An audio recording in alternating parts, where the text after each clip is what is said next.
Solo Leveling Ragnarok chapter 37-38. Di luar Faju Field Type, Choi Jong In yang menjadi pengawas terlihat sedang berbicara dengan seseorang di dalam mobil.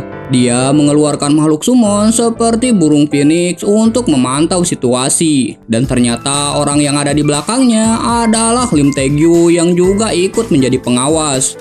Selama ini Lim Tae-gyu gak menyangka kalau Lee Min-sung adalah pelaku utama di balik distribusi Stardust. Dan sebagai ketua guild, dia merasa bersalah karena telah membiarkan itu semua. Dia juga meminta Choi Jong In untuk tidak mengintervensinya menyelesaikan masalah itu jika ada musibah. Sementara di dalam Faju Field Type, para hunter dari asosiasi sedang bertarung habis-habisan melawan bos dungeon. Monster Lizard itu terus mengeluarkan api dari mulutnya yang ngebuat para hunter terpaksa melebarkan jarak supaya terhindar dari serangannya. Sementara Park Do Jin yang merupakan hunter S-rank baru cuman berdiri di belakang tanpa membantu sedikit pun. Padahal jika seseorang S-rank membantu itu akan cepat terselesaikan. Dan yang lebih aneh lagi adalah Lee Min-sung yang lebih aktif berpartisipasi sejak memasuki ruangan boss dungeon. Stardust memang tidak akan berefek ke hunter rank B ke atas, tapi yang dipasangkan ke Lee Min-sung adalah Star Fragment. Bahkan obat itu bisa ngebuat hunter rank A meningkatkan kekuatannya ke level yang lebih tinggi. Dengan kekuatannya itu, Lee Min-sung menyerang bos dungeon sendirian. Baik Miho yang ngelihat itu dibuat tak percaya kalau seorang hunter rank A bisa memojokkan tuh bos dungeon sendirian. Sadar kalau Lee Min-sung tidak bisa mengalahkan tuh bos dungeon meski dengan bantuan Star Fragment, Park Do Jin kemudian nunjukin salah satu kemampuannya sebagai Apostel Opitarim. Sebagai kepingan dari entitas Steel, dia memiliki 5 kemampuan unik. Dan diantaranya adalah Blessing of Amplification, kemampuan untuk memperkuat sifat benda-benda yang dimiliki. Layaknya sebuah pedang yang diasah menjadi lebih tajam, dengan kemampuan itu Park Do Jin memperkuat magic power dan semua benda yang dipakai Lee Min-sung. Mari kita lihat apa kau bisa menggapainya setelah mendapatkan blessing ini. Dan saat si bos dungeon sudah bersiap dengan cakar tajamnya, Lee Min-sung yang kini selevel dengan S-rank pun juga sudah siap dengan pedangnya. Dan boom! Dengan satu tebasan pedang, si bos dungeon itu langsung terlempar ke atas. Bahkan ngebuat dinding bagian atas langsung berlubang. Dan saking kerasnya ledakan tersebut sampai terdengar ke telinga Choi Jong In dan juga Lim Tae-gyu yang ada di luar. Tidak mungkin ini adalah kekuatan dari seorang A-rank. Lee Min-sung yang telah mengalahkan tuh bos dungeon kemudian melihat ke arah Park Do Jin. Meskipun dia telah mencapai tingkat S-rank, tapi kekuatan itu cuman sesaat. Dan efek samping dari peningkatan tiba-tiba itu adalah kelelahan yang sangat ekstrim. Sepertinya kau bukan wadah yang bisa menyimpan kekuatan S-rank.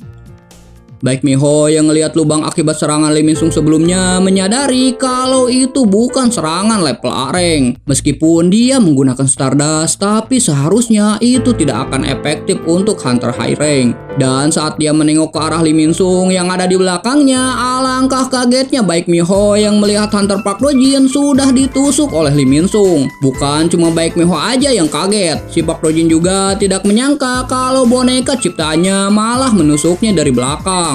Dan sambil tersenyum, Lee Min-sung mengatakan kalau dia tidak bisa dicuci otak oleh orang seperti Park Do Jin. Aku akan memanfaatkan kekuatan yang kau berikan padaku. Ngelihat Park Do Jin terkapar, Baik Miho pun langsung memarahi Lee Min-sung tanpa tahu apa yang sebenarnya terjadi. Sementara Lee Min-sung yang berdiri di hadapannya terus menolak suara-suara yang ingin mengambil alih kesadarannya. Dalam situasi tersebut, Lee Min-sung langsung menerobos orang-orang yang menghalanginya dan kemudian dia melarikan diri. Tapi sayangnya, Baik Miho dan kawan-kawannya yang terluka tidak punya lagi kekuatan untuk mengejarnya. Baik Miho menyuruh salah satu hunter untuk mengirimkan sinyal bantuan ke hunter S-rank yang berjaga di luar. Sementara Park Do Jin yang sebelumnya terkapar akibat ditusuk oleh Lee Min-sung kini telah bangkit kembali sembari tersenyum. Tekad manusia ternyata bisa menahan kekuatan divine dari Stardust. Ini adalah data yang berharga. Baik Miho yang merasa khawatir sekaligus heran langsung menghampiri Park Do Jin yang kembali bangkit padahal sebelumnya jantungnya udah kena tusuk. Sementara si Park Do Jin malah memekan buuk.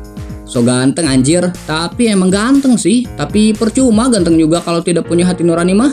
Masih di kawasan Fajufield Type, Lee Min Sung terlihat sedang kabur melarikan diri dari kejaran para hunter. Dia memutuskan buat bersembunyi di kota terdekat. Tapi tiba-tiba sebuah dagger melayang dan menghentikan pergerakannya. Lee Min Sung kemudian melihat seseorang yang keluar dari kegelapan hutan. Dan ternyata itu adalah Sung Soo-ho. Sung Soo-ho kemudian nyuruh Lee Min Sung untuk memberitahukannya tentang segala hal yang bersangkutan dengan Stardust dan juga Apostle Opitarium. Ngedengar itu, Lee Min Sung terlihat kaget. Pengetahuan tentang Stardust memang lumrah di kalangan para hunter, tapi tidak dengan keberadaan si Apostel. Kemudian Lee Min Sung teringat dengan rumor yang mengatakan kalau Brookie terbunuh oleh seseorang yang menggunakan topeng hitam. Begitu juga dengan hancurnya pabrik Stardust di dekat stasiun Seoul. Setelah merasakan magic power yang gak seberapa dari pria bertopeng itu, Lee Min Sung langsung mengangkat pedangnya dan mengarahkannya ke Sung Soo-ho. Tapi dengan mudahnya Sung Soo-ho menangkap pedang itu, bahkan hanya dengan satu tangannya. Saat dagunya kena sepak dari kaki Sung Soo-ho, Lee Min Sung terlihat bertanya-tanya dengan kekuatan pria bertopeng itu.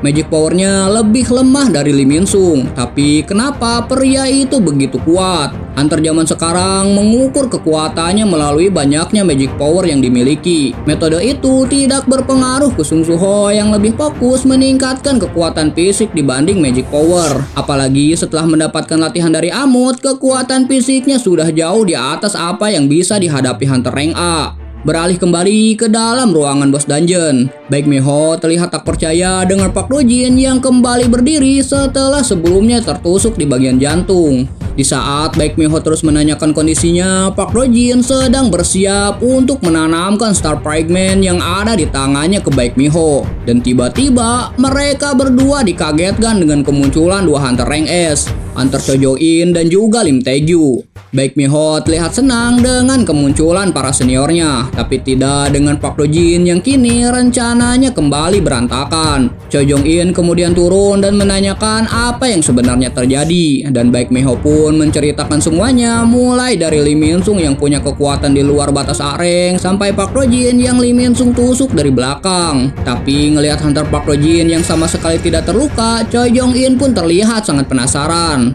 Untuk menutupi kecurigaan semua orang yang ada di sana, Park Do-jin beralasan kalau dia punya skill penyembuhan yang cukup bagus. Ngedenger itu, Choi Jong-in pun tambah mencurigainya. Tapi Baek Mi-ho buru-buru melerai mereka dan bilang kalau menangkap Lee Min Sung jauh lebih penting untuk sekarang. Dan Choi Jong-in pun menyetujui kata-kata itu.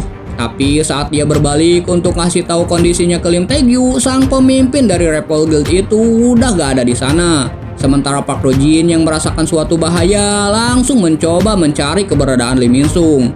Baek Mi-ho kemudian menyarankan Park Do-jin untuk istirahat. Dan demi menghilangkan kecurigaan para hunter lain, Park Do-jin pun tidak bisa berbuat apa-apa.